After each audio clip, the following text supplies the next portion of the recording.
All right, hello everybody. Welcome to another solo of the month group practice. I'm Matthew Allison of Practice Flute and also the Flute World Collective. And today we have the honor of working with Nicole Chamberlain and Mary Matthews, who are the two people who came together to write Into the Beyond and Beatboxing and Beyond, which are great resources of etudes and pedagogy and all sorts of things that come together with extended techniques and beatboxing. So I'd like to start by giving each of them just a moment to introduce themselves, where they teach, what they're working on, and stuff like that. So can we start with you, Nicole? Would you tell us a little bit about yourself and where are you on what you're doing? Right now, forever, I'm just a composer mainly, and that has been most of my job. My own flute studio has dwindled down to four, and that's been by design. So I am doing more composing rather than teaching, even though I do love it. And I said I wasn't going to take any more students, and then one of my former students left and recommended this 8-year-old, and I couldn't pass it up. And she's adorable, and like so it's still hard to say no. um but uh yeah, and so right now I'm working on some things with Mary. There's some plotting and scheming going on, as well as Elizabeth Robinson, and then I recently just signed a commission with Chris Potter to write another Low Flutes choir piece. So we will. That is my life right now. A lot of fluting, which is great. Yeah, so that's what I'm Now, up I to. know a lot of your music just through attending conventions and stuff like that, but could you just let us know in case there's somebody here who hasn't seen as many of your pieces programmed or haven't gone to as many flute recitals, some of your favorites and why they're your favorites and why we should check them out? I love 3/9 Line, the flute sonata, and it doesn't get performed as much as I wish it would. Mary was the one that premiered it, and it's recorded. The namesake of our album that we did together. That's my favorite. I do enjoy that a bit. We have fun with Percolate. As you know, as far as my flute pieces go, and in my flute choir pieces, I do enjoy Chivy, but Railroaded, I think, gets the most play, which is a fun piece too. But it just was like an offhanded thing I did in the afternoon. It's not one of my more like thoughtful ones, as Dr. Brandon Norton says. It's very subtle. So, you know, just a little In stab life, at there's Mary's plenty of husband. time for deep pieces as well as Right. just enjoyable plays and enjoyable listens. Yeah, yeah. Great, thank Certainly. you. Yeah. And Mary, can you tell us a little bit about yourself? Sure. Yes. Well, as of this fall, I started teaching at Florida State University, where I'm one of two flute professors at the studio. It's been wonderful so far getting started there. Before FSU, I was the flute professor at Tennessee Tech University in the School of Music there for 5 years. And before I was at Tennessee Tech and doing doctoral work and freelancing, I taught really all ages and all levels of flute playing. I am Suzuki certified up through book two. And then I also had a studio of about 45 pre-collegiate flute students, both in my time in Connecticut in the Hart School Community Division and when I was in Colorado in Boulder. So I love teaching. I love teaching people of all ages, all ability levels, all phases of life. And it's just really a joy for me. And in terms of performing, I really do a little bit of everything. I obviously I play a lot of contemporary music, and I really love working with living composers and premiering new works. And I'm part of a Piero ensemble. New music ensemble called Chemia Ensemble, and we do a lot of commissioning and a lot of multimedia performance. That's one of my big groups that I've been working with for a long time. And we have three premieres and a collaboration with a dance company coming up in the spring. So that we're really looking forward to. And then I also play orchestrally. I'm second flutist in the Tallahassee Symphony. And I do a lot of commercial work too. I do commercial recording for movies, TV shows, films. I just signed on for a tour with Sarah Brightman, who's kind of a classical Broadway pop artist. I'll be part of her orchestra coming through her winter tour. So yeah, I really enjoy just doing all things flute and collaborating with exciting and interesting artists. I love that. And hashtag all things flute. A shout out to Flute World, who is the Flute World Collective sponsor. So I think their motto is hashtag all things flute. So I love that you just Probably accidentally gave him a little plug too. That's fantastic. Now, what got the two of you and interested in extended techniques in beatboxing? Mary, you said that you're part of a new music ensemble. Um, and obviously there's probably a lot of extended techniques in that, but as far as beatboxing and those elements, where did that interest come from? Sure. Well, mine, a lot of my development in that area actually came from first meeting Nicole. So we met back in, was it 2011 or 10? 10. I think it was 10 because 2010. that, yeah. Yeah, Nicole sent me, I was playing in a flute duo at the time, and Nicole sent us an email. She found our website and she had her duo Chatter, which now is widely performed and pretty well known. At the time, she was looking for a group to premiere it. So she sent us an email. It was just a cold call. We had never met and asked if we would be interested in premiering it. And at the time, we were really interested as a duo in new music. We had just finished working on Jennifer Higdon's Running the Edge all semester. We were master's students at the time. And really loved it and just wanted to get more into that realm. And when she sent us Chatter, it was almost 2 full pages of pizzicato tonguing. And I had never done pizzicato tonguing before or really explored beatboxing. So I learned how to do that because of Nicole's piece. And then once we worked together one time, we started working together more and more and commissioning and collaborating more. So many extended techniques that I know how to do and I teach a lot and I learned were because of Nicole's music early on. And I love that a lot of that started while you were a student too. I know sometimes students feel a little paralyzed that they're not quite ready to do things, but you were out there doing it. So Nicole, Yeah. what drew the interest of beatboxing for you? Well, I graduated in from UGA in 2000. My composition professor is a fantastic bassoonist and was very much into extended techniques and tried to drive that point home to me in college, but I was not ready. I was still trying to figure out how to write properly, and it wasn't like something I was ready to. I was interested, but I didn't understand how to incorporate it until I got a little bit out of school and was able to feel like I could experiment and fail more without getting graded for it. And started to make more parallels to strings when they do extended techniques. Like it's just technique. It's not a big deal, and how it's incorporated by other composers. And I applied that thought process to flute playing. And then Greg Patillo came to Atlanta and gave a workshop.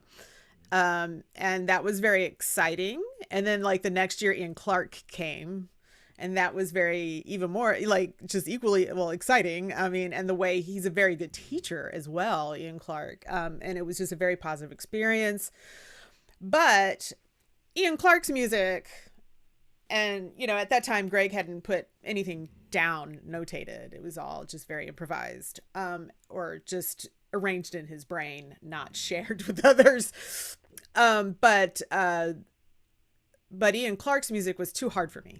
It was too hard. It was too much too soon altogether. And so I started writing a piece for me so I could learn beatboxing or extended techniques really and get more comfortable. And that started with Smorgasbord, then Crosswalk, and then it just kind of grew out of that. I think Chatter was the second iteration, or a mangosteen. Well, the flute and guitar thing. I was playing with a guitarist for a long time, and so I did a little bit of that too, and so that was kind of helping me get my own playing ability. And then when I met Mary and we started working together, and then we talked about how it's so hard to jump in it or ease into it. It's just like throw you in the deep end, and like we needed a transition, and this conversation happened over a few years until we decided to actually, well, we should make a book. So Yeah. And that came out of our own frustrations with trying to learn it, and then also try to sharing it with our students. Yeah. So you saw a Yeah. need and the two of you came together to fill that need. That's amazing.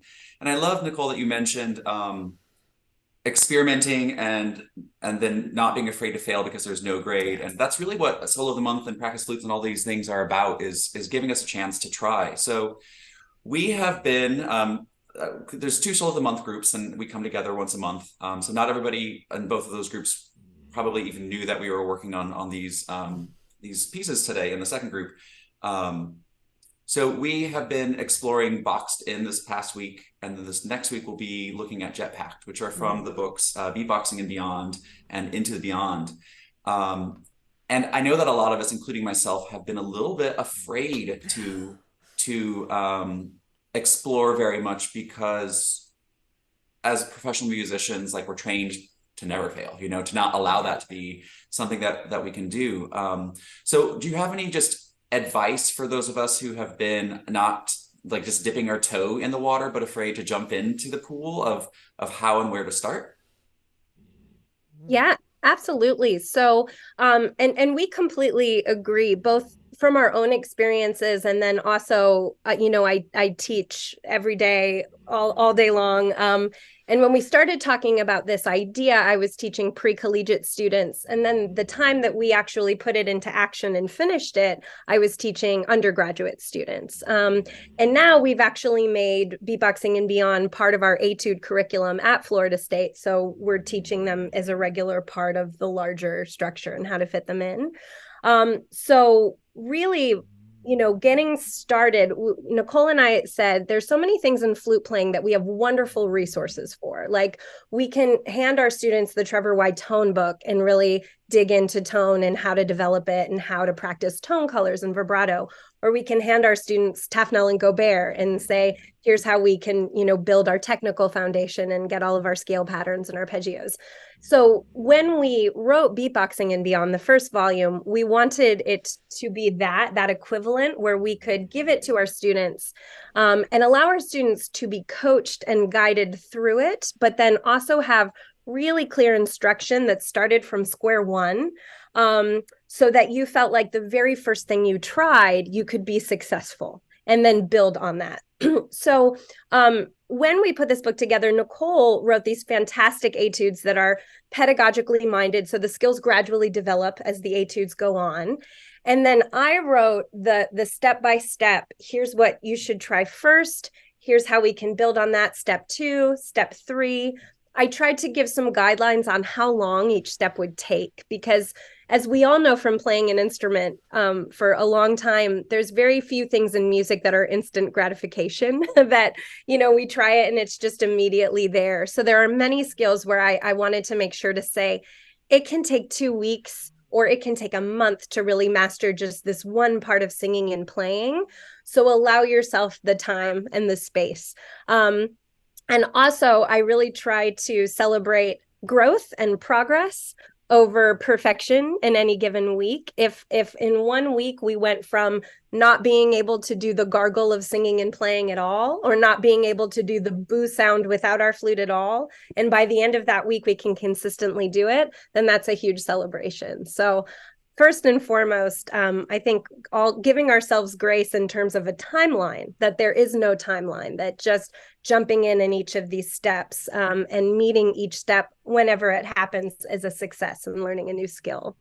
So as we look at Boxed In, and especially if you're brand new to the idea of beatboxing, one clarification that Nicole and I also always like to make is starting with what we call beatboxing syllables, which we do here in Beatboxing and Beyond, and how that's a little bit different from beatbox flute playing as we hear Greg Patillo do it, where we're beatboxing and we're playing the flute, and then we're combining those things. And we both felt like beatboxing syllables were a nice, accessible place to start and then grow into beatboxing over time, beatbox flute playing. So all of these are designed to play the syllable over the flute rather than doing the and then playing. Oh, I didn't check my flute before I tried to play that just now. The where you're going back and forth between Mary, the I don't think your original sound's turned on. Oh, Yeah, hold on. the negative thing about Skype is or Zoom is that we do have to toggle back and forth between Yes. that. You're out of practice, lady. I am. I haven't been teaching on Zoom lately. There we go. My original sound is on now. So I just clarifying the difference between beatbox flute playing, where we're doing our beatboxing, and we're doing those two things separately.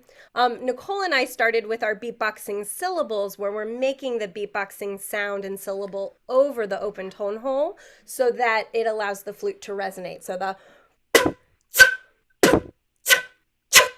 where that air and the resonance and the noise, it's always going over the flute. So that's sort of our step one. And then we felt like step two, which we put into practice in our second book, was bringing this extended technique together with other extended techniques. And then the beatboxing, where we're moving back and forth between beatboxing and playing at a really high level, we feel like Greg Patillo teaches that and demonstrates that really, really well. That's kind of like the next step we encourage people to explore in this skill. So do you think it would be helpful if we walk through some of the steps in Boxton first, of the break it down, build it up steps? I would love that. That was actually what I was about to ask. If we could get a little mini lesson on some of these syllables, how you practice them, how you teach them, because this is also a resource not just for performers but for teachers to help their students with so many of these things too. So Absolutely. Yeah, so we'll do that. And usually when we do this live, I talk through each step and then Nicole demonstrates. So we'll talk through one, then you can hear what it sounds like in practice, and then we'll do the next step. And the other thing that I just want to throw out there too, in the book, with every etude, we talk about the traditional flute playing skills that all of these extended techniques help us with. So even if you never perform another piece with extended techniques or with beatboxing syllables, that hopefully you'll feel like you grew as a traditional flute player too through working on these. So we'll talk about some of those things too. I love Okay. that. And sorry to stop you, but since we're also a room of flute players, when you show something, then Nicole demonstrates it. Would you give us 30 or so seconds to try it at home as well, just to see what it feels like? Honor, thank you. Absolutely, yeah. So everyone, please get your flutes out so we can. I'll stay muted, but we can practice along a little bit too. And since there's there's just a few of us here, I mean, I think it's, even if you had a question, you're like, am I doing it right? Like, we are happy if you are willing to be a guinea pig, to give you some feedback. And if you're not comfortable doing it here, Mary and I are more than happy if you want to shoot us a little like audio video or video, just saying, am I doing it right? So we can give you like a little nudge in the right direction. We can't give you a full lesson over text, so that would never work. But we'll give you a little help if you'd like, or just confirmation that you are doing it right. Because I think that's a lot of us. Like, I read it, I understand it, I think I'm doing it, but am I? That kind of thing. Yeah. That is definitely how I'm feeling right now. All right, so thank you. Good. So let's start. Most extended techniques, and certainly beatboxing syllables, it's best to start without the flute. So we're just understanding this new skill. So when we start with, in this etude, we really focus on boo and ch. So when we're looking at beatboxing syllables, we want to have a really clear consonant sound at the beginning, and then we want to make sure we're forming the correct vowel shape or sound afterward, if there is one. So in the case of boo, we have that vowel shape. In the case of the ch, we don't. So that's different from like a cha, with just having the ch. So starting with our boo, when we're trying it without the flute, it's great to start while using our vocal cords and vocalizing the beatboxing syllables, but ultimately we will be getting rid of the vocalization of all of the beatboxing syllables. So we'll start with just a few boos, and then we'll go to some chas. So why don't I try a couple patterns, and then Nicole can try a couple patterns, and then we'll have you all try either on mute or give you a few minutes to practice. So with the boo, we want to make sure that it's a really firm percussive sound at the beginning. If it's not really loud with a clear pop at the beginning, then it won't be loud enough to resonate inside the flute. So and Nicole, do you have anything you want to add with the boo sound? Yeah, this is your bass drum, essentially. And, it can also be started as like a raspberry, we've all done it when you play the high notes, right? So that's the kind of tension you're going to have, and then you can kind of release it. You're not quite getting a repetition of the buzz. It's just the initial one. Yeah. Yeah. So do you feel, sorry, is the air pressure just stored in the mouth, or are you supporting air continuously? Where do you feel the air coming from? I would say both. So we definitely, when we're making a boo syllable, we are going to feel the abdominal muscles contracting as we do the. So if you put your hand over your belly button, over your stomach, you should feel that contraction when we do the boo, but there is quite a bit of air pressure stored up behind the lips so that it's kind of a popping when it finally releases. And that's just getting us the B sound. The O sound, the ooh ooh, and what's going to get us the full boo is to make sure that we have the ooh shape after you release, which would be different than if she had like a ba or a bo or a boo, right? Each of the vowel sounds will also impact what we're going to do with our mouth after we release. So with the boo, we want to okay. So let's all try a few of those things on your own. I will say if you're new to this, you might be dizzy early on if you're trying it a lot. That's normal. And give yourself breaks if you're experiencing that. So we want to get to a place where that sound alone is really loud. It's percussive. I also like to check the air through the ooh after. We should have a really strong burst of air that's going to resonate over the open tone hole when we put it together with the instrument. So then we get the flute involved. So the most important thing is changing our setup between traditional flute playing and then beatbox flute playing.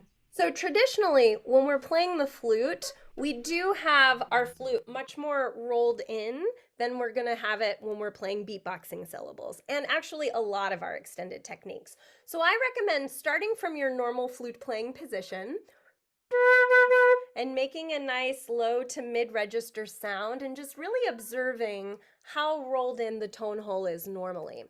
And then when we alter that to beatbox, we want to roll out the tone hole so that we're feeling the edge of the tone hole almost on top of our bottom lip rather than right on the edge of the skin and the bottom lip, right here. If you're looking directly on it yourself, and you can even try this in your computer, your Zoom boxes right now, we should be able to see quite a bit of the open tone hole just looking directly on. So here's our normal playing position, or somewhere in this area. I know we're all slightly different. And then here's our beatboxing position. So think tone hole facing upward toward the ceiling. So that positioning is an important part of it. And then the other important part is our really well-trained habits as classical flute players. Oftentimes, even if we set ourselves up here more rolled out, we go to do anything on the flute and we just come right back to where we're most comfortable, our traditional sound. So Nicole teaches this great thing called the sneaky flute, which I'll have her explain, that I think really helps with this phenomenon. Do you want to talk about that? Yeah, sneaky flute is just a mind game that you play with yourself. So what you do is you get the technique rolling without your flute, and then you just sneak the flute up into your face to get it in the airstream. Because the habit is, especially if you've been playing for, quite a few years, instant change, snap right back. It's just that training. So this kind of helps break you of that. So I would just start.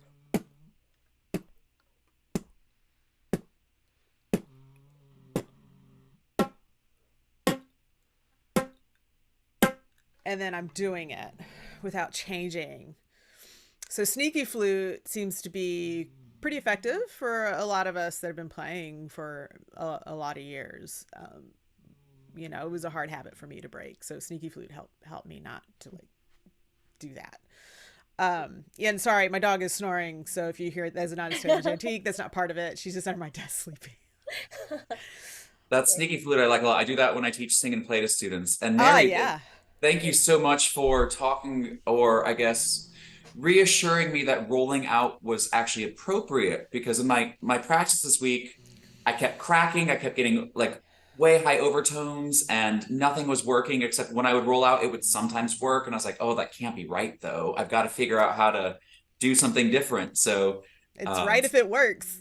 It's right if it works. Yep. Yes. Yeah, and you're absolutely right because what we'll face when we do roll in our normal position is that the air is going to move through the tone hole and then create a real flute sound instead of our beatboxing sound. So we end up getting the where it just sounds like, a harmonic or a cracked note or a real note with a really fuzzy sound. So when we're playing beatboxing syllables, we want to make sure that we're not getting any of our real flute tone or our real sound. So we want to be rolled out enough. And then also aiming our air forward, across, and over, maybe even a little higher than we aim when we're playing up in the third octave, so that we're just getting that air sound, right? The Aeolian, sound of the flute rather than our full flute tone. Yeah. And I will say that the higher pressure syllables like a boo or a poo are going to be more likely to get that cracked flute sound, or it's a little harder to get there. So also know not all beatboxing syllables are created equal. Some of them we're going to have to work with a little bit longer to find that perfect sound, and others are going to come instantly when we add it to the flute. And it starts a good conversation with your students or yourself about how important target plays a role in your airstream. And that's something Mary and I have talked about with the other uses for extended techniques other than just sounding amazing is that it can help your traditional playing. Yeah. Or have a new perspective of it. I played with a quartet with seasoned veterans of flute playing, and they all had felt like they had plateaued. I mean, you get to a certain point in your ability where it's like, how do I progress? Or the progression's so small you don't see it anymore. And they had never done any of these extended techniques, and I was a newbie at it, and the four of us started doing it, and we saw it start to increase our other playing abilities. Like one of the ladies in the group, her third octave had always been inconsistent.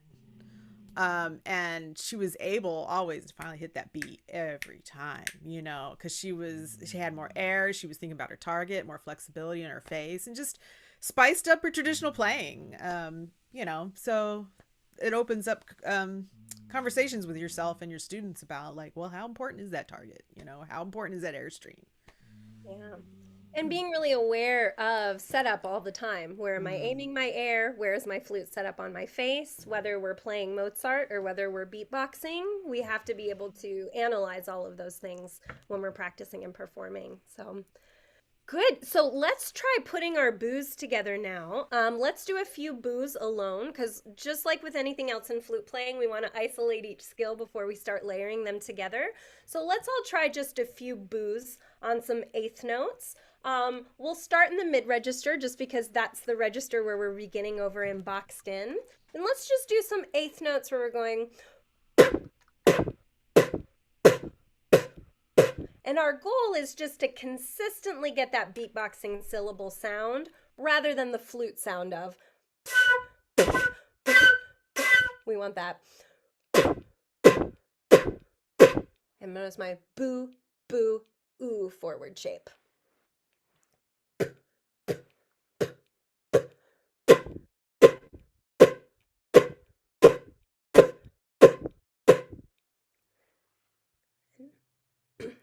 And as you're trying, if anyone has questions, so if you're noticing you're not getting the same sound that Nicole and I are, feel free to go ahead and unmute and ask questions now about the boo sound. If everyone's feeling pretty comfortable on that one, then we can go on and we'll start trying some chaws. There's Beth. It's your turn. It's your turn. Work with Beth here. Okay, boo has been my struggle. Okay. I don't think so. I think she sounds great, but Mary might help you be more efficient. Well, sure.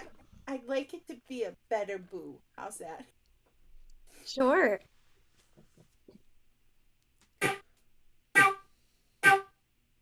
Although after your explanations, I feel like I'm better at it than I was in my video. Oh, good. First of all, I think it sounds really great. I do notice one thing that you can experiment with in sound. I noticed just a little bit air getting caught here in the cheeks. Right there. If you try keeping your cheeks against your teeth, I think you're going to get just a higher pressure airstream. Okay. sound may be about equal, but you won't have to work as hard, or you won't feel like you're getting as tired while you're doing it. Want to Yeah, try that?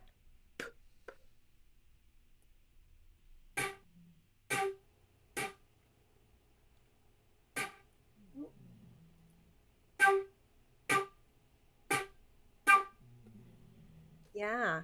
Get Jay to hold your cheeks. I Yeah. know. Yeah, it's a tricky thing. When you try it without your flute, do you feel like you can keep your cheeks against the teeth like a No. That's okay. Yeah. Yeah. Yeah, that's Yeah. and there's going to be, of course, just a little bit of motion there as it moves through. It's just about how relaxed are we allowing the cheeks to get. So if we can keep that just a little bit closer inward, it's just going to give you a more direct airstream. I like to think of the boo as like an air tunnel. We're going rather than something that's wider that's going to fill the space more. Think of this shape in the inside of your mouth on a boo sound. Great. Yeah. Thanks. Yeah, it sounds Yeah. good, Beth. Yeah. Yeah, it sounds great. Yeah. Thanks. And I always laugh when people are trying stuff because I'm like, I've been there. I mean, like walking my dog, trying to beatbox, my neighbors thinking I'm crazy, not like wanting to pass out after practicing. I mean, and we've all, yeah, I've been there definitely. I know Mary's made similar complaints. Yeah, Absolutely. Especially when I first did pizzicato tonguing on chatter, because it Yeah. was jumping into a marathon from square one. You're welcome. Yes. Yeah, Michael. I noticed, even though you don't really hear an actual pitch, you still have a pitch there, depending on this. So when you're doing beatboxing, does it an etude? Does it indicate that you're holding certain keys down or not? It does, yeah. So Nicole writes out Share the my pitches screen. that we're going to be fingering. Yeah, Nicole, if you want to share your screen so we have it in front of us. And I'll say that there will be pieces where maybe the composer doesn't particularly have a pitch preference, in which case you just get to decide. But a lot of beatboxing syllable pieces will also notate individual pitches. I don't have permission to share my screen. Who knows what I'll share? I mean, So, for example, if we go, yeah. you'll hear the pitches changing to that, yeah, Aeolian air sound. And as you get more advanced, there is the ability to add pitch, like a real tone to it. I mean, that's another level, and that's what Greg is into, like tone, no tone, and he notates it a bit differently because of that to kind of get around some of the complexity of that. But yeah, I mean, typically, if you just read the performance notes when you get them, hopefully a composer will be very clear whether they want tone. Thank you, Matt. I'll share my screen. But there we go. And I can zoom in a bit more here. So what I do is I just like similar to what string players do. I just, where they would write the pizzicato and then, back to arco. I add the bracket too, just to make it a little bit more clear, when to start and stop syllables. But I don't like to use an X note heads because I'm changing pitch and then that's hard to read when there's a lot on there. So this for me, I felt has been the simplest, but it does get complex when you start talking about using the tone and not using the tone. But we are not at that level. We are not doing tone yet. We need one thing at a time, and so we're just trying to do the syllables without the tone. I think is the starting point for all of us. So that's what we're doing here. Yeah. And the beauty of, when Nicole, we sat down together when we were writing this, we talked about the steps, right? Like, I think we really need to start here and then we need to build here. So Nicole started all on one pitch so that it allows the player to really just focus on the technique and the rhythm.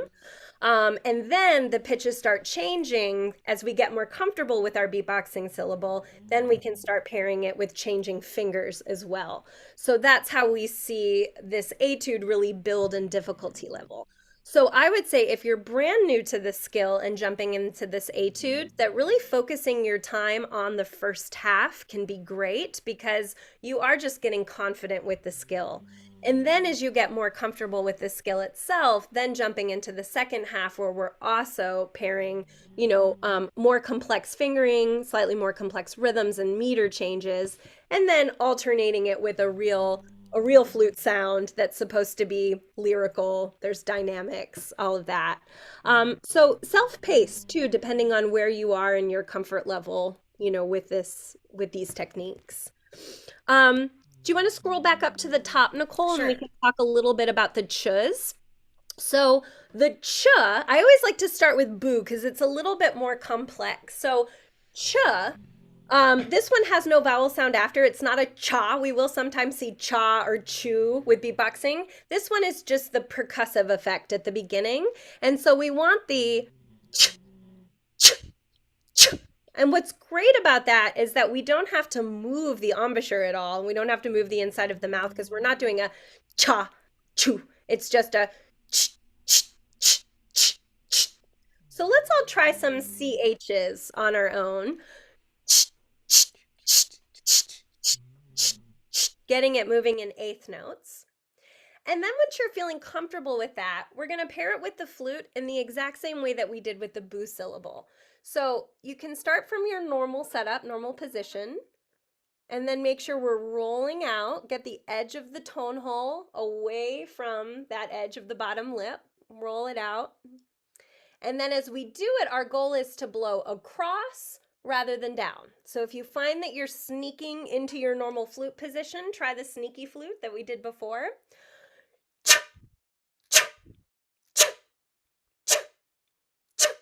That's what we want our ch to sound like, which will be different than in other etudes or other pieces where there's a cha. A cha is going to be more open mouth, a little bit more resonant air sound at the end. Yeah, and you can see if you're doing it because when you get to measure 2, it's faster. Yeah. You have eighth notes now, and if you do a lot of movement, it gets really hard to reset. Just like when you're tonguing, right? It's too hard to reset if your tongue is all the way in the back. You gotta keep it pretty close. So this is a similar kind of idea. The less space you have to travel, the faster you can play. So just doing the ch would be a little easier. Very good. Yeah. And that helps too if you started on. You see how exhausted we get versus the. Then we can really easily transition into the CH sound. Okay? I feel like lazy people are really good at this. Because you find a way not to work so hard. Away.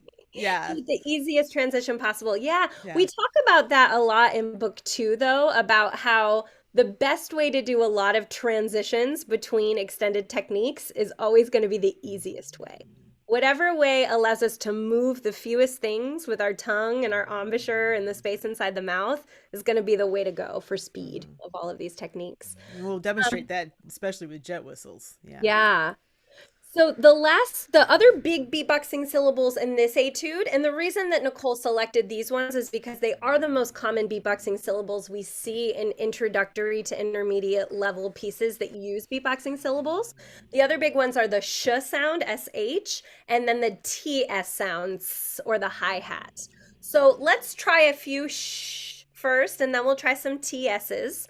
The great thing, though, is that the process or the break it down, build it up of each beatboxing syllable is the same. So we always recommend you start without the flute, just getting the sh, the shape of the aperture, the shape and positioning of the tongue and the teeth, and then making sure that you're blowing really strong air after. So checking your air on your hand. Shh, shh, shh. Okay. And then when you're comfortable, setting up the flute in that rolled out position, aiming the air across rather than down, and getting our shh, shh, shh. This one is going to be much more mouth sound than it is going to be flute sound. It's a lot of that SH, the aggressively shushing people.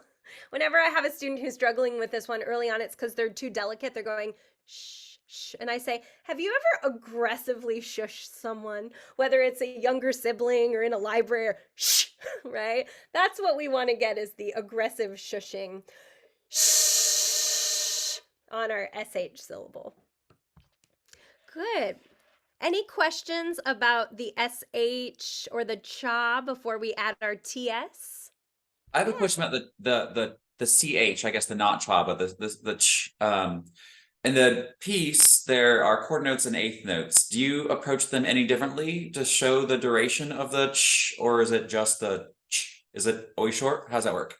Yeah, I would say I allow the air to go a little longer on the quarter notes after. And then the air is just a little bit shorter afterward on the eighth notes to show that differentiation. Nicole, do you have anything to add to that one? No. You do the same thing, just slightly longer on the air sound. Yeah. I mean, yeah, and the faster I play, the shorter I tend to get, just so that I can like reset quicker. Yeah. Let the reset time be your guide on the length. Yeah. Good. So let's try that last big one in this one. Oh, there's also a key. Sorry, we'll do the key and then we'll do the TS. So the TS, this is the hi-hat. If we're making the beatboxing syllables of a drum set, this is the hi-hat of the symbol TS. So similar to the SH, it's going to be more mouth air sound than it will be flute sound. So we roll out, we aim it across.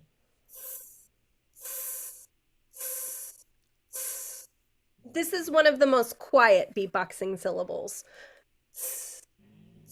It's supposed to contrast the really loud drum-like sounds of the bass drum. Okay, very good. And then the key, Ki. So we see Ks a lot in beatboxing syllables. Oftentimes we'll see Ka, the ka, and then we'll also see Ki, the ki. Typically when we see Ki, it's in this context where it's 16th notes, where we're going chick, chick, chick, chick, chick, chick, because we're able to go faster if we don't change the vowel sound. Whereas if we're going chica, chica, chica, chica, there's going to be a lot of motion here inside the mouth, and that'll slow us down. Okay, so when we say Ki, it's usually paired with a cha. So with that in mind, we'll try these together without the flute. We're going to go.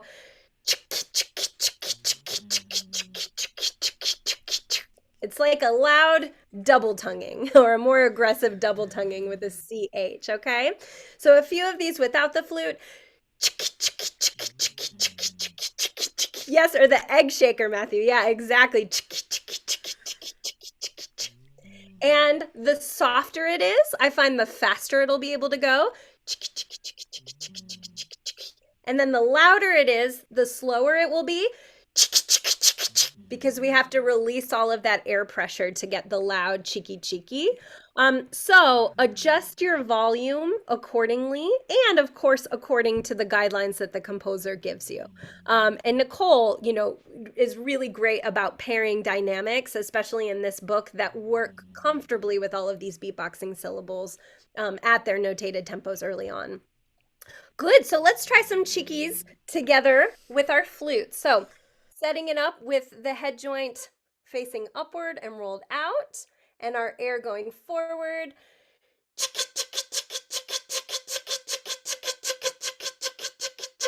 And you'll notice I'm keeping the embouchure really still. I'm not doing a lot of or motion. And if you'll notice too that both in Nicole's embouchure and mine right now, you can see our top teeth. We want to be really open on this syllable,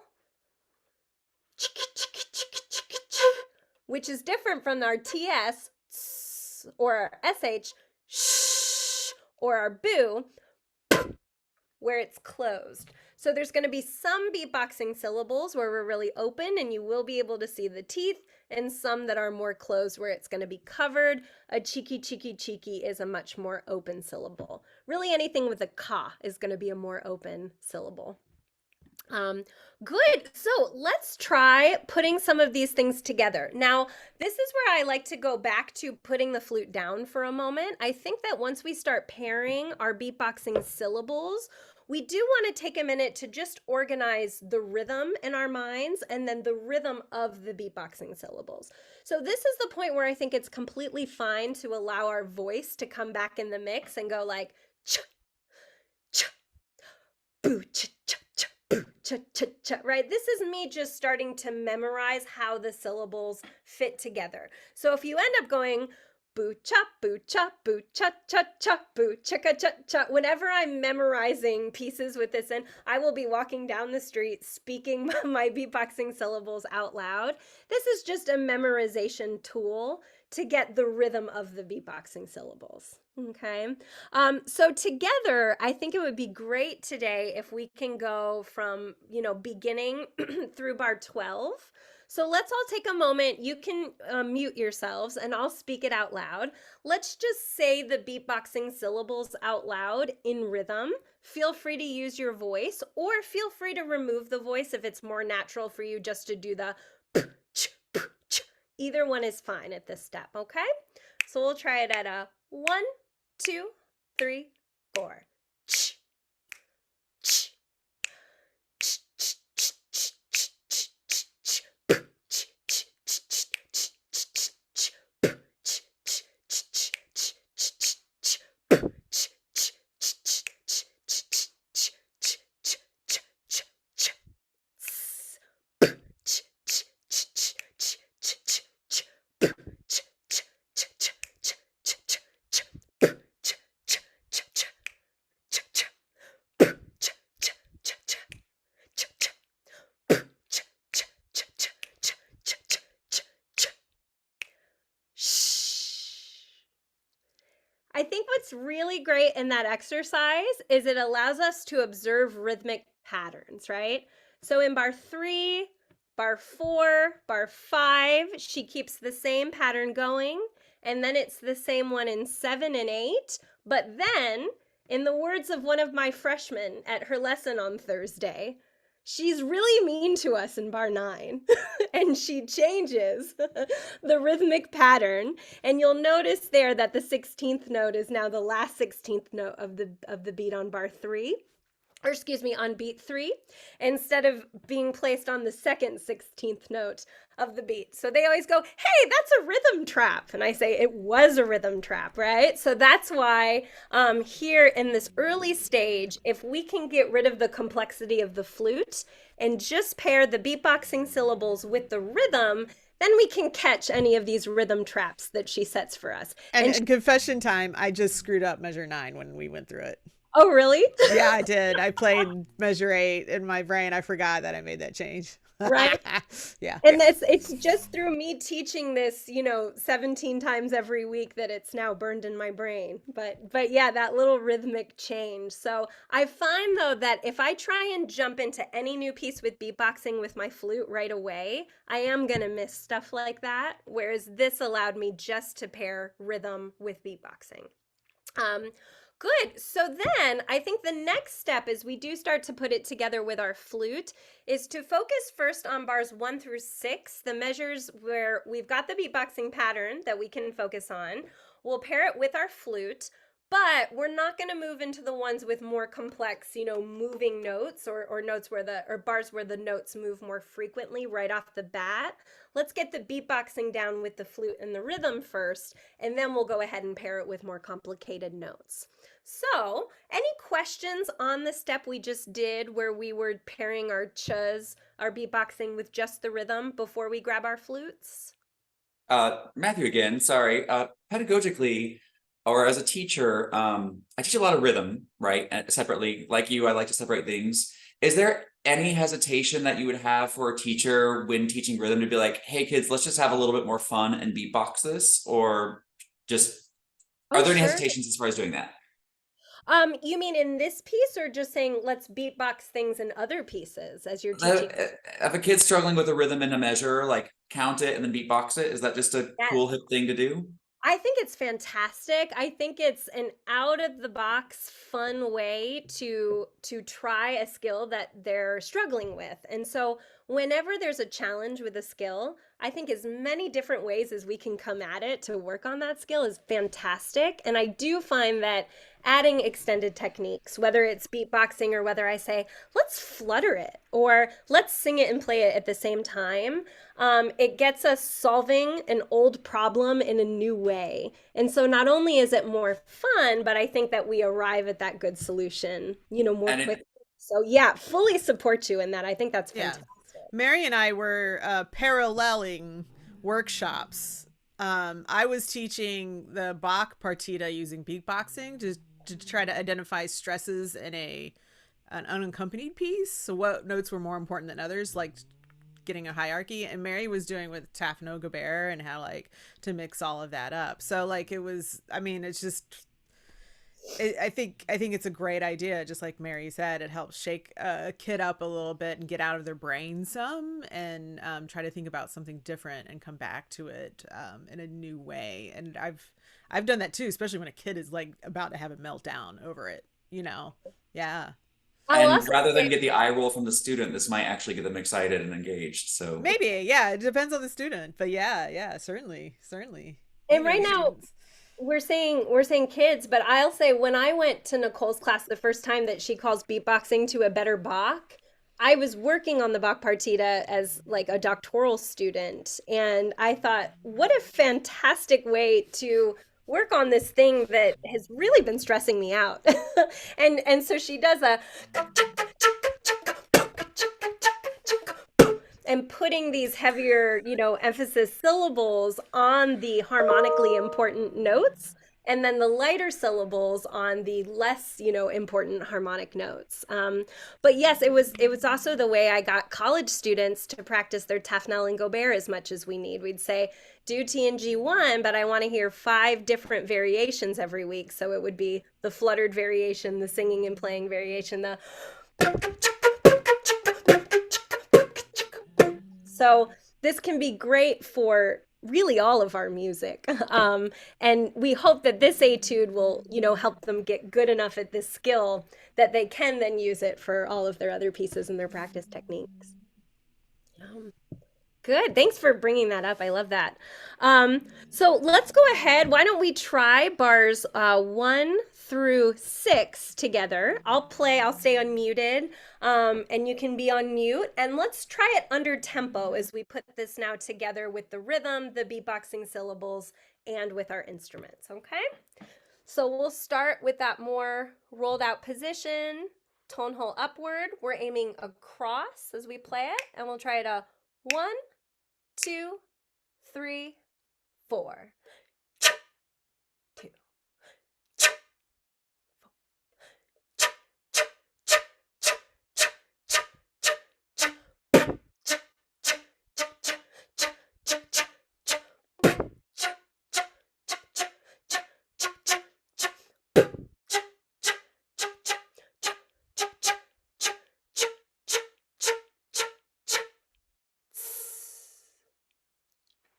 Good. Would anyone like to unmute, ask questions, make observations, or celebrate things that went really well that you felt like you got that time?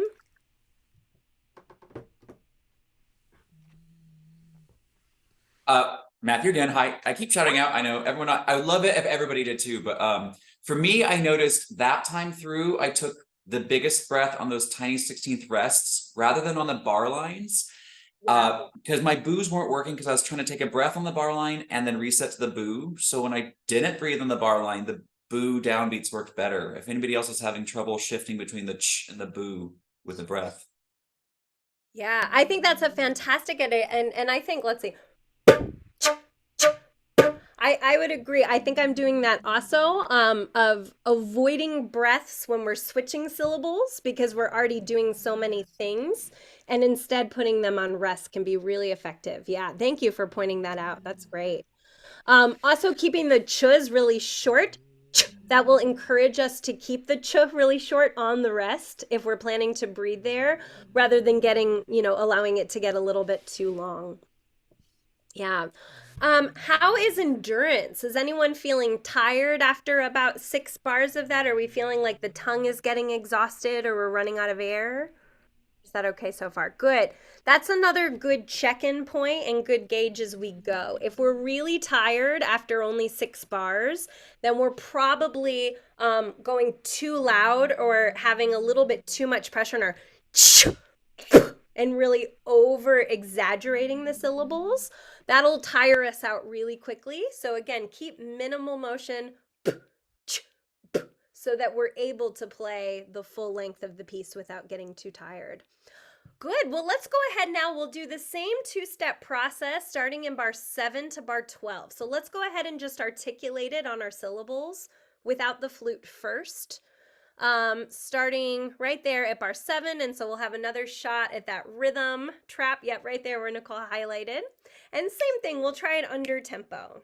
1, 2, 3, 4.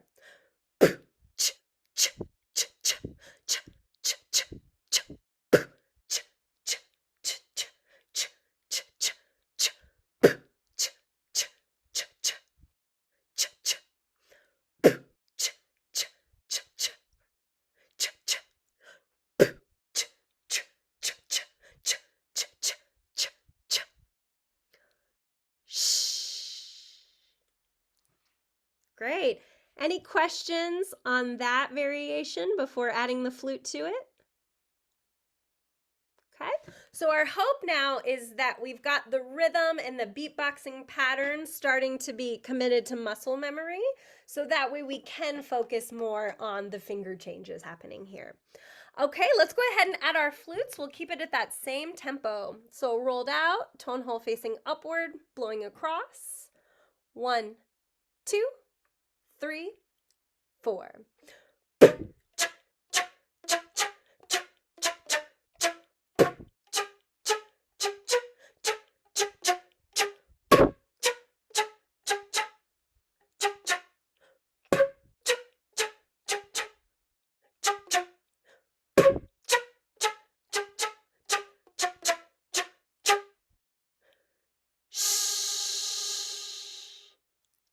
Nice. And you'll notice when we go from ch to sh, we won't have to reset the embouchure. We can just leave it right in place. Again, cutting down on extra motion. Great. How did that one go? Questions? Celebrations?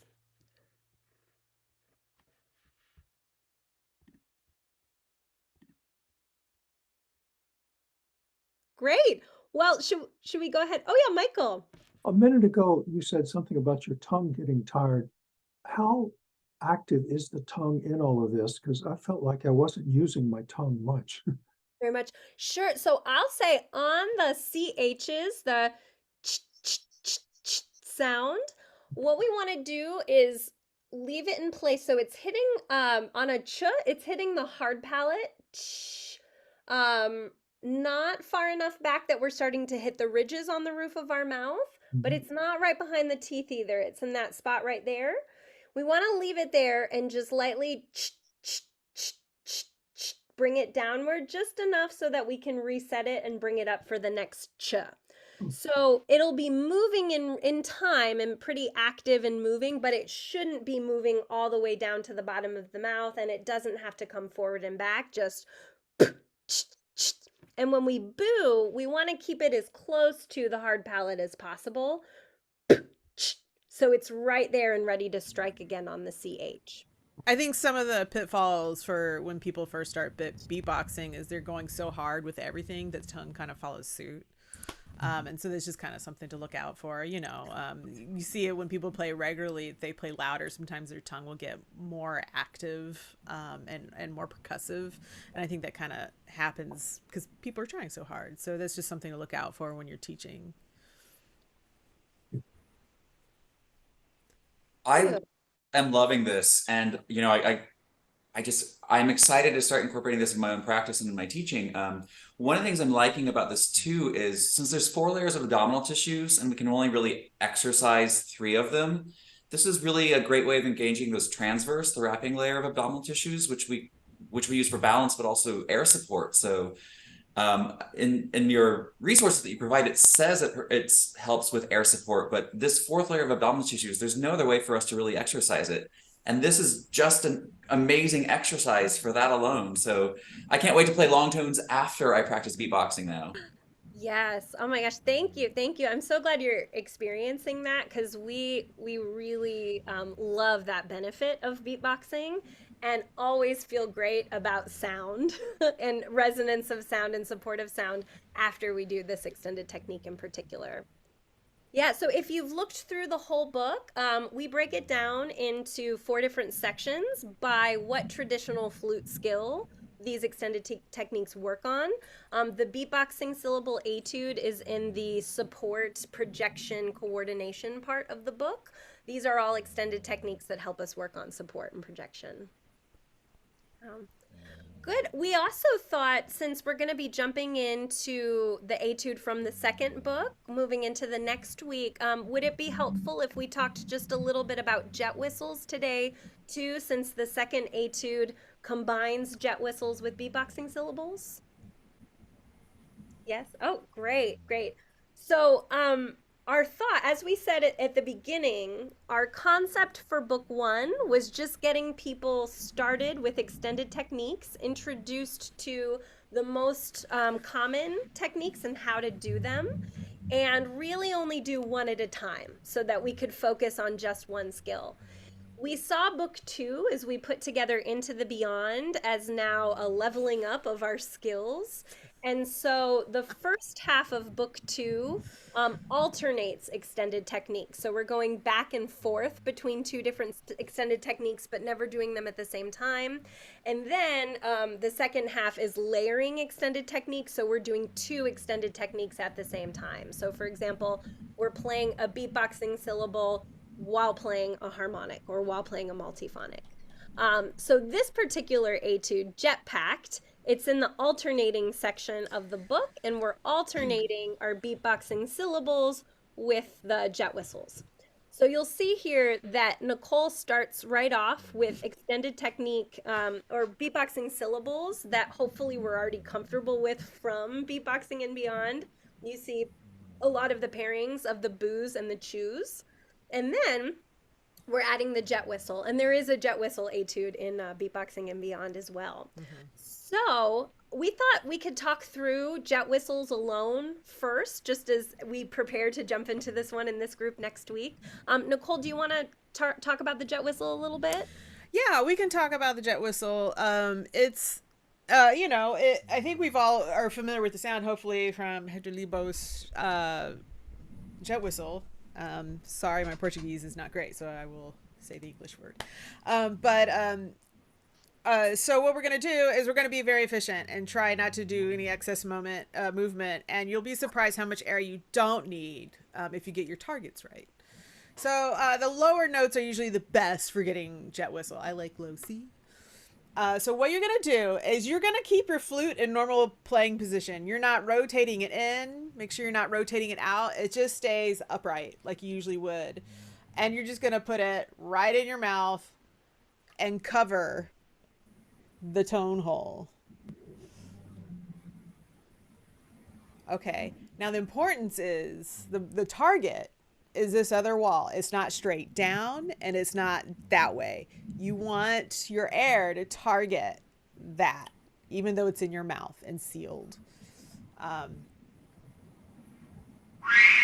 And then just blow.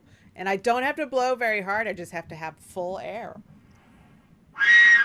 You know, that's kind of a lazy jet whistle. You can punch it and really get an excited one.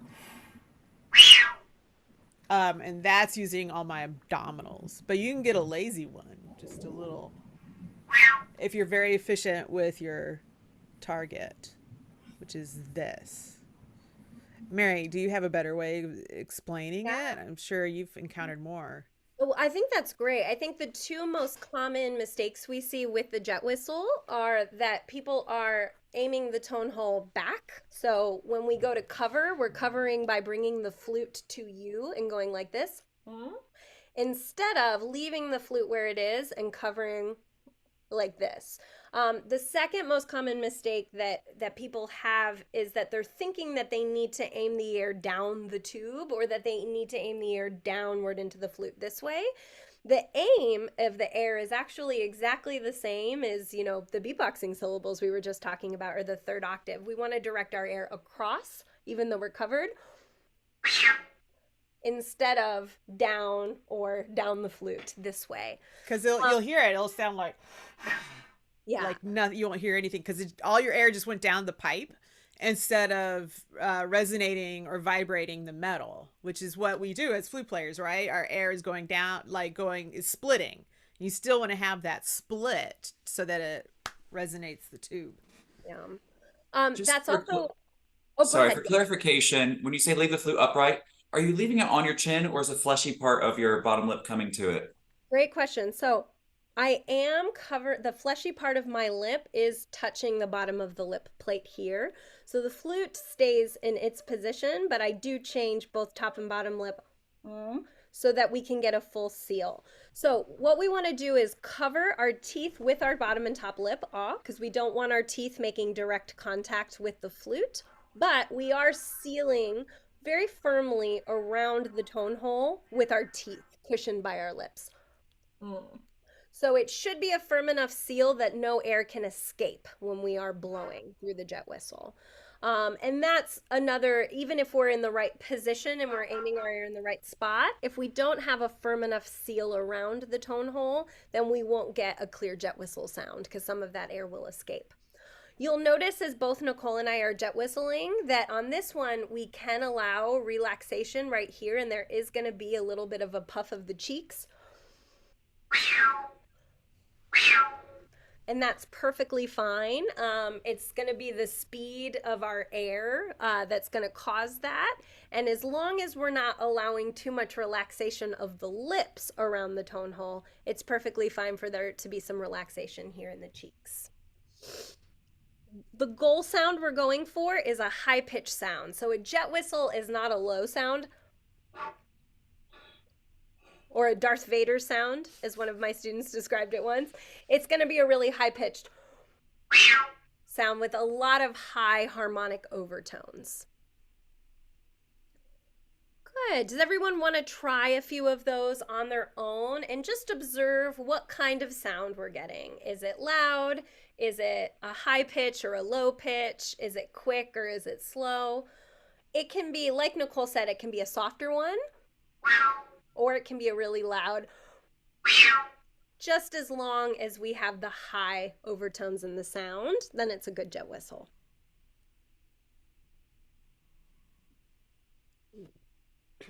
I really love jet whistles because they help with folks who are working on flute drop, if we tend to sink the flute or if we tend to sink our chins.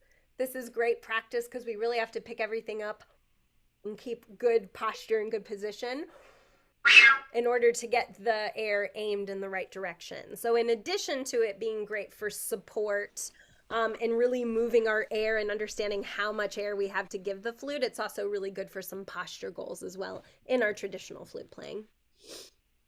Good. Do we have any questions, or is anyone getting a sound that's different? Yeah, Beth. I think you sort of explained, like you said, you keep your lips around your teeth. Mm-hmm. But I can get a good sound, but I'm not if I use, I'll say, that method. Okay. So are your teeth directly making contact with the flute, or No. is it just the lips, or? Yeah, just my lips, but it's almost like, I'll say I put my upper lip over the flute hole. Yeah. If Okay. that makes sense. Mm-hmm. Yeah. Yeah. I think are you getting that high sound, the overtones in the sound? Great. It's right for you. Then one, oh, great. Then I think it's just one variation of how to seal. And so it's working and you're getting the sound, then it's great. Okay. And everybody's teeth sizes are different, and it may not like putting your lips over your teeth may not put your lips in the right position. Yeah. Exactly. And that's the thing we try to give, a starting point, and then you have to tailor make it to how your setup is and what you're dealing with. Yeah. No, Yeah. it's right if you're making the sound. Yep. Yeah. And Thank and you. you're getting the firm seal you want, so then it's working. Mm, Yeah. Thank you. Yeah, thanks. sounds good. Yeah. I've actually been pretty confident with jet whistles until I came across your measure 50, where it goes from a high D normal to a jet whistle without any rest. Do you have any tips for that transition? Yes. Yes. Let's see. Let's get to 50. Aha. Ah, yeah. It's one breath. You don't have time to take a breath. I mean, the breath you have to take is right before it.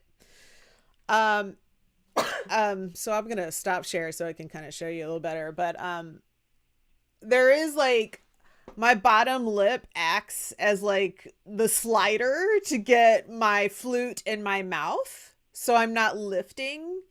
So there's like a, just like letting it opening up and letting my bottom lip, because then the flute will want to come up naturally. Well, naturally, I mean, it will help. But I tend to feel like my bottom lip gets in the way, so I have to tuck it a little bit so that I can get over the hump, so I can get my flute in there. Yeah. I think it's about making it one fluid motion with as minimal movement. So if our flute is upward, all we had to do, just like Nicole described, is to kind of tuck the bottom lip a little bit and then reach the top lip over. And sometimes when we first learn jet whistles, we'll remove the flute and kind of reset it this way. So I think it's about finding that shortest path, right, from point A to point B. Right there, yeah. Yeah, sliding. So if you have really oily skin, it's really nice. Yeah, no, I know. I've never had I mean, facial hair is something we haven't considered. I mean, it's a unique, well, not a unique problem, but unique for us. I mean, I don't know. Maybe I should put on a beard and see what it's like. Just the Yeah, I wonder, are you finding it difficult? Is there like a, for you, Matthew? Is it Oh, well, sometimes it depends. I have to keep this part trimmed because okay? the hair will go in the flute embouchure hole, which isn't comfortable. But No. also, if it changes length, it changes the angle and my pitch control changes. Oh, So wow. if it's bushier here, then my pitch is way sharper than normal. Oh, And interesting. so, yeah. Things we Things you don't don't have to think think about. yeah. It's crazy. Interesting. Yeah. Should we all try that measure and try the quick transition and see if any other questions arise? So, getting that.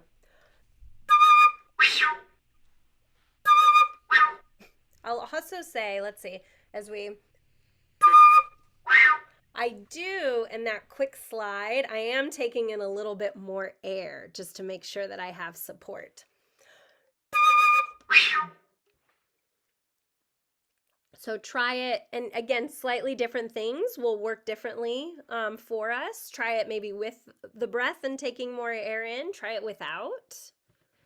See if we have enough air to get out a nice strong jet whistle.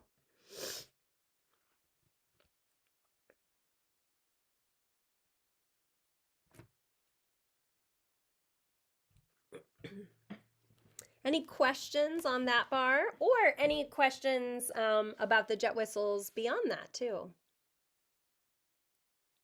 I'm sure I'm going to hate myself as I learn this for this week. It's a tricky one. Yeah.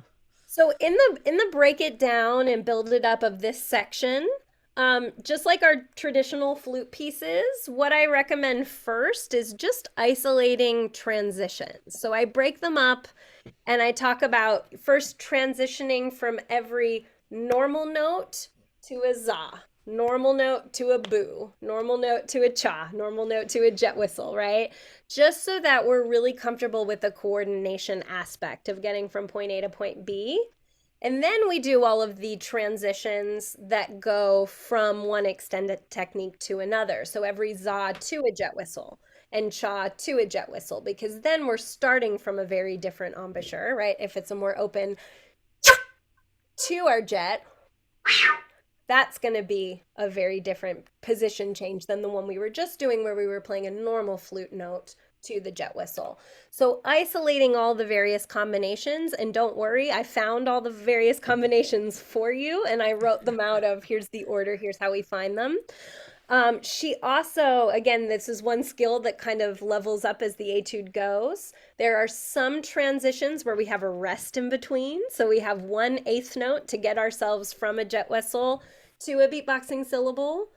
And then there are others where we're just going immediately from a beatboxing syllable to a jet whistle, or we're going immediately from a normal note to a jet whistle. So we see all of these in our rep.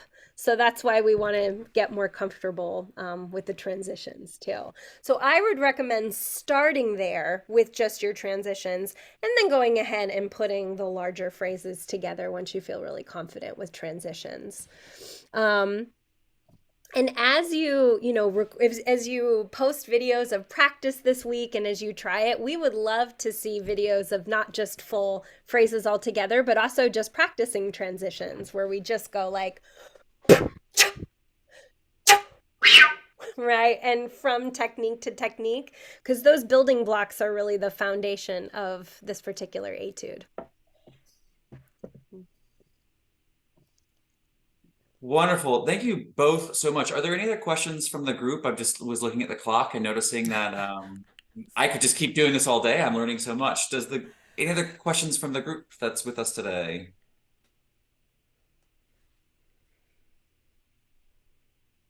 All right. Well, Mary and Nicole, thank you so much for being with us today, for helping us move beyond our normal practice patterns and teaching patterns with these two great resources, Into the Beyond and Beatboxing and Beyond. They're just such great resources and books that we can find, of course, at fluteworld.com. Be sure to check out the spottedrocket.com website to see some of the projects that Nicole's working on. And Mary, you said you're Florida State, is that right?